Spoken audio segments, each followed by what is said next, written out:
ಒಂದು 10 ರೂಪಾಯಲ್ಲಿ ಸಿಕ್ಬಿಡುತ್ತೆ. ಆರಾಮ ಆಯಿಲಿ ಸ್ಕಿನ್ ಆಯಿಲ್ ಏನು ಪ್ರೊಡ್ಯೂಸ್ ಆಗುತ್ತೆ, ಆ 1 ಅಥವಾ 2 ಸರಿ ಯೂಸ್ ಮಾಡಿಬಿಟ್ರೆ ಯಾವುದೂ ರಿಸಲ್ಟ್ ಸಿಗೋದಿಲ್ಲ. ತುಂಬ ಟ್ರೆಂಡ್ಸಲ್ಲೂ ಯೂಸ್ ಮಾಡ್ತಾರೆ. ಆಂಟಿ ಬ್ಯಾಕ್ಟೀರಿಯಲ್ ಪ್ರಾಪರ್ಟೀಸ್ ಇರೋದ್ರಿಂದ ಇರಿಟೇಷನ್ ಆಗೋದು. ಅದಕ್ಕೆ ನೀವು ಯಾವುದೇ ನೆಕ್ಸ್ಟ್ ಅದು ಮಾರ್ಕ್ ಆಗದೆ ಇರೋ ಥರ ಮಾಡುತ್ತೆ. ಈಗ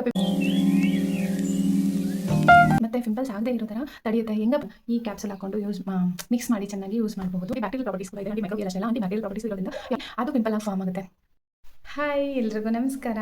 ನಾನು ಸಹನಾ ಮಂಜುನಾಥ್.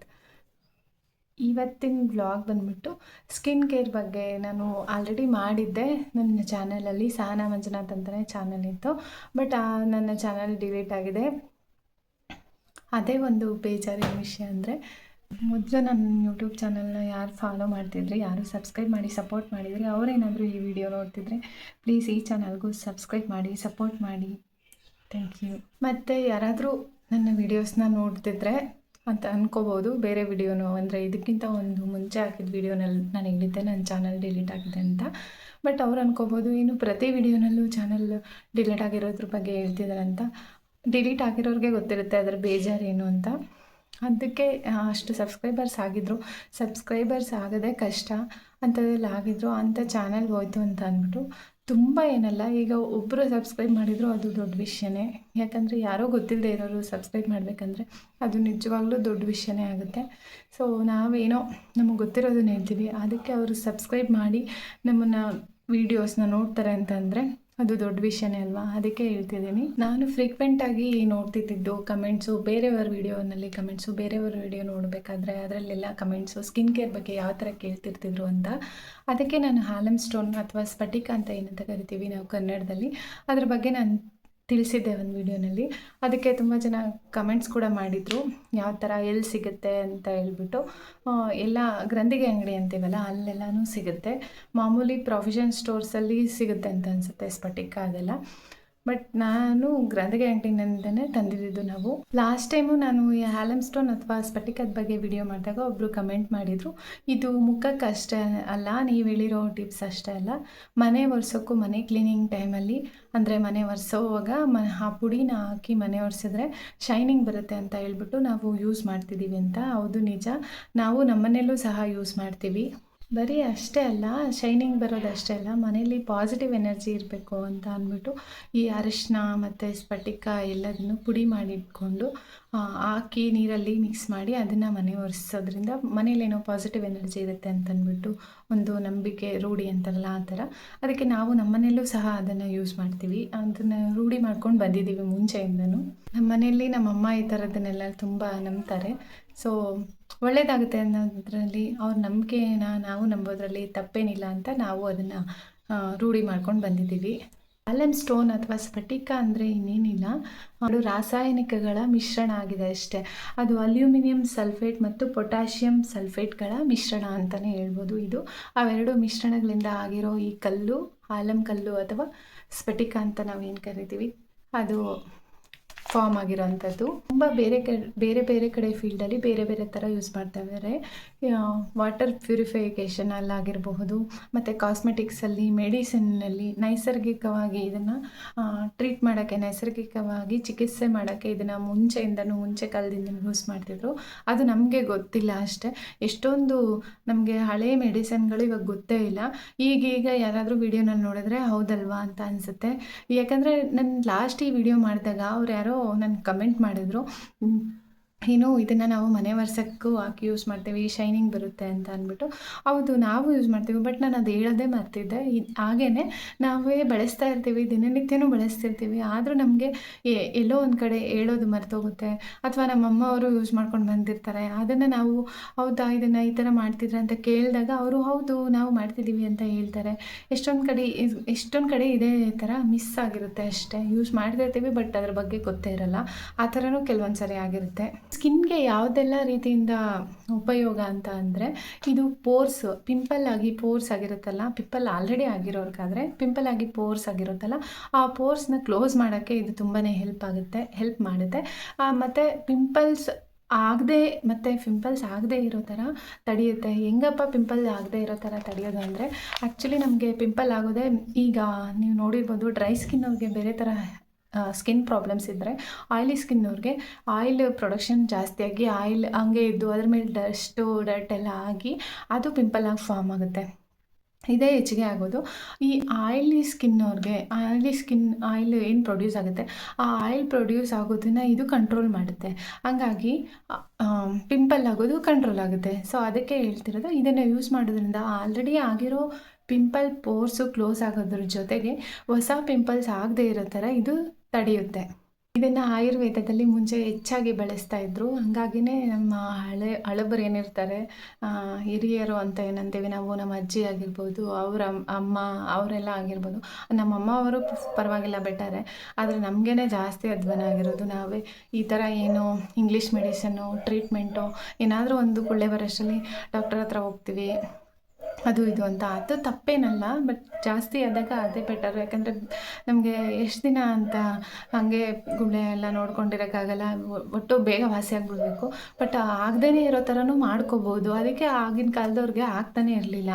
ಇದನ್ನೆಲ್ಲ ಯೂಸ್ ಮಾಡ್ತಿದ್ರು ಅವರು. ನಾವೇನೆಂದರೆ ಆದಮೇಲೆ ನೋಡ್ಕೊಳ್ಳೋಣ ಬಿಡು ಅಂತ ಎಲ್ಲ ಆದಮೇಲೆ ನೋಡ್ತೀವಿ ನಾವು. ಬಟ್ ಅವ್ರು ಹಂಗಲ್ಲ, ಆಗಬಾರ್ದು ಅಂತ ನೋಡ್ಕೋತಿದ್ರು. ಆಗಬಾರ್ದು ಅಂತ ಅಷ್ಟೇ. ಊಟ ತಿಂಡಿ ಆಗಿರ್ಬೋದು, ಏನಾದರೂ ಪ್ರಾಕ್ಟೀಸ್ ಆಗಿರ್ಬೋದು, ಅವರು ಆಗಬಾರ್ದು ಅಂತ ಮಾಡ್ತಿದ್ರು. ನಾವು ಆದಮೇಲೆ ನೋಡ್ಕೊಳ್ಳೋಣ ಅಂತ ಇದ್ದೀವಿ. ಇವಾಗಿನ ನಮ್ಮ ಜನ್ರೇಷನ್ ಪ್ರಾಬ್ಲಮ್ಮೇ ಅದು. ನಾವೇ ಹಿಂಗೆ, ಇನ್ನು ಮುಂದೆ ಹೆಂಗೋ ಗೊತ್ತಿಲ್ಲ.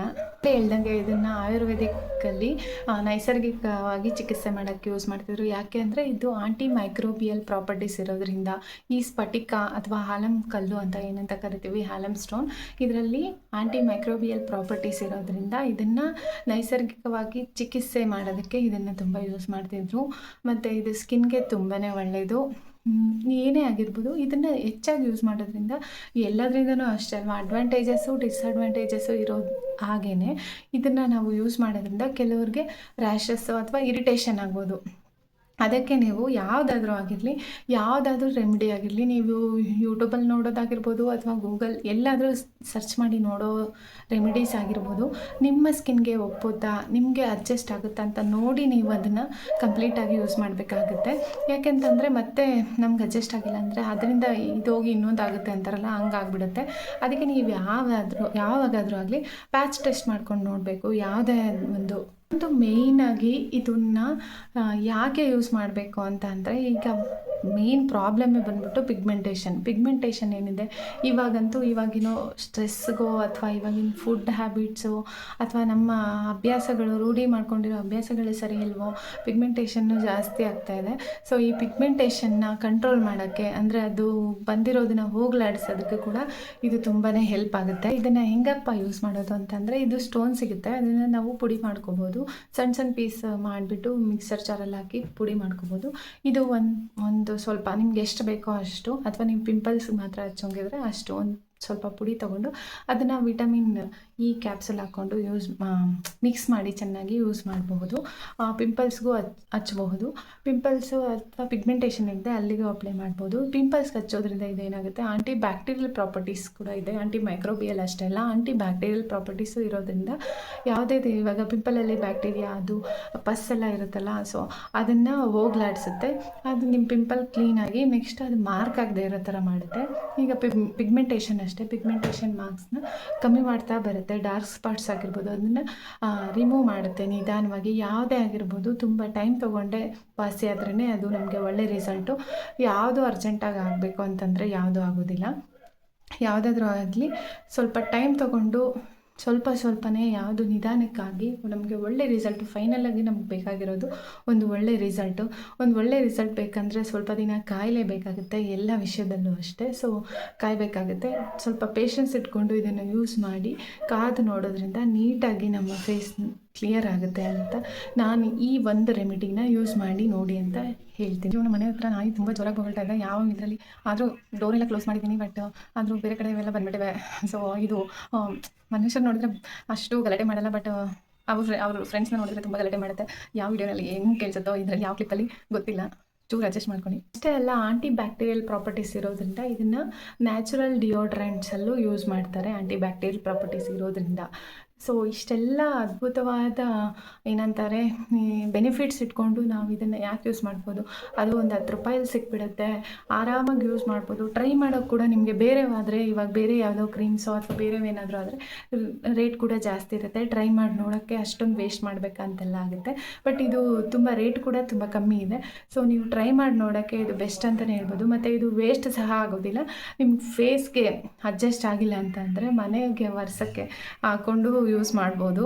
ಸೊ ಅದು ಕೂಡ ಒಳ್ಳೆ ಉಪಯೋಗ ಆಗುತ್ತೆ, ಒಳ್ಳೆಯ ಕೆಲಸಕ್ಕೆ ಅಂತಲೇ ಹೇಳ್ಬೋದು. ಯಾಕಂದರೆ ಹೇಳಿದ್ನಲ್ಲ ಆಗಲೇ, ಮನೆ ಒರೆಸ್ಬೇಕಾದ್ರೆ ಆ ನೀರಲ್ಲಿ ಅರಿಶಿನ ಪುಡಿ ಇದ್ದು ಅಥವಾ ಕಲ್ಲುಪ್ಪು ಹಾಕ್ತಾರೆ, ಅದೆಲ್ಲ ಹಾಕಿ ಒರೆಸೋದ್ರಿಂದ ಮನೇಲಿ ಒಂದು ಪಾಸಿಟಿವ್ ವೈಬ್ ಅಂತ ಏನು ಕ್ರಿಯೇಟ್ ಆಗುತ್ತೆ ಅಂತ ಹೇಳ್ಬಿಟ್ಟು ಹೇಳೋದು ಇದನ್ನೆಲ್ಲ. ಅದ್ರ ಜೊತೆಗೆ ಇದು ಸೈಂಟಿಫಿಕ್ ರೀಸನ್ ಕೂಡ, ಇದು ಆ್ಯಂಟಿ ಮೈಕ್ರೋಬಿಯಲ್ ಅಂಡ್ ಗುಣಗಳಿರೋದ್ರಿಂದ ತುಂಬಾ ಒಳ್ಳೆಯದು ಅಂತ ನಾನು ಹೇಳ್ತೀನಿ. ಯಾವುದೇ ಆಗಿರಲಿ ನಿಮಗೆ ಅಡ್ಜಸ್ಟ್ ಆಗುತ್ತಾ ಅಂತ ನೋಡಿಕೊಂಡು ನೀವು ಯೂಸ್ ಮಾಡಿ. ಯಾರೇ ಹೇಳಿರ್ಬೋದು, ಎಂಥವ್ರು ಹೇಳಿರ್ಬೋದು, ಅದು ನಾರ್ಮಲ್ ಮನುಷ್ಯರು ಅಂದರೆ ನಮ್ಮ ಥರ ಕಾಮನ್ ಪೀಪಲ್ ಆಗಿರ್ಬೋದು, ಅಥವಾ ಈಗ ಸೆಲೆಬ್ರಿಟೀಸು, ಇನ್ಫ್ಲುಯೆನ್ಸರ್ಸು ಎಲ್ಲ ಹೇಳಿರ್ತಾರೆ. ಯಾರಾದರೂ ಆಗಿರಲಿ, ನಿಮ್ಗೆ ಅಡ್ಜಸ್ಟ್ ಆಗುತ್ತಾ ಅಂತ ನೋಡಿಕೊಂಡು ನೀವು ಯೂಸ್ ಮಾಡಿ. ಯಾಕಂದರೆ ಯಾರೋ ಹೇಳಿದ್ರು, ನಾವು ಹೇಳಿದ್ರು ಅಂತ ಅಂದ ಮಾತ್ರಕ್ಕೆ ಅದು ನಮಗೆ ಸೂಟ್ ಆಗಬೇಕು ಅಂತ ಏನಿಲ್ಲ. ನೀವು ಪ್ಯಾಚ್ ಟೆಸ್ಟ್ ಮಾಡ್ಕೊಂಡು ನೋಡಿ. ಪ್ಯಾಚ್ ಟೆಸ್ಟು ನಿಮ್ಮ ಕೈ ಮೇಲೆ ಎಲ್ಲಾದರೂ ಒಂದು ಸ್ವಲ್ಪ ಟೆಸ್ಟ್ ಮಾಡ್ಕೊಂಡು ನೋಡಿ. ನಿಮಗೇನೋ ಅದು ಇರಿಟೇಷನ್ ಇಲ್ಲ, ಓಕೆ ಯೂಸ್ ಮಾಡ್ಬೋದು ಅಂತ ಅನಿಸಿದ್ರೆ ನಿಮ್ಮ ಫೇಸ್ಗೆ ಯೂಸ್ ಮಾಡಿ. ಯಾಕಂದರೆ ಎಲ್ಲ ಫೇಸ್ಗೆ ಯೂಸ್ ಮಾಡಿ ಅದು ಇರಿಟೇಷನ್ ಆಗಿ ಏನೋ ಒಂಥರ ಆಗೋ ಬದಲು ನೀವು ಪ್ಯಾಚ್ ಟೆಸ್ಟ್ ಮಾಡ್ಕೊಂಡು ನೋಡಿ. ಆಮೇಲೆ ಪೂರ್ತಿ ಲಾರ್ಜ್ ಏರಿಯಾಗೆ ಅಪ್ಲೈ ಮಾಡಿ ನೋಡಿ. ನಿಮಗೆ ಬೆಟರ್ ರಿಸಲ್ಟ್ಗೋಸ್ಕರ ಪೇಷನ್ಸಿಂದ ಕಾಯಿರಿ. ಯಾವುದೇ 1 ಅಥವಾ 2 ಸರಿ ಯೂಸ್ ಮಾಡಿಬಿಟ್ರೆ ಯಾವುದೂ ರಿಸಲ್ಟ್ ಸಿಗೋದಿಲ್ಲ. ತುಂಬಾ ಲೇಟಾಗಿ ರಿಸಲ್ಟ್ ಬರೋವಂಥದ್ದು ಇರುತ್ತೆ. ಬಟ್ ತುಂಬಾ ಲೇಟಾಗಿ ರಿಸಲ್ಟ್ಸ್ ಬಂದರೂ ಒಳ್ಳೆ ರಿಸಲ್ಟ್ ಬರೋದೇ ಇಂಪಾರ್ಟೆಂಟ್ ಅಲ್ವಾ. ಅದಕ್ಕೆ ಒಂದು ಸರಿ ಟ್ರೈ ಮಾಡಿ ನೋಡಿ. ಓಕೆ, ಇವತ್ತಿನ ವ್ಲಾಗ್ನ ಇಲ್ಲಿಗೆ ಎಂಡ್ ಮಾಡ್ತಾಯಿದ್ದೀನಿ. ಓಕೆ, ಬಾಯ್. ನನ್ನ ಚಾನಲ್ಗೆ ಸಪೋರ್ಟ್ ಮಾಡಿ, ಸಬ್ಸ್ಕ್ರೈಬ್ ಮಾಡಿ ಗೈಸ್. ಧನ್ಯವಾದಗಳು.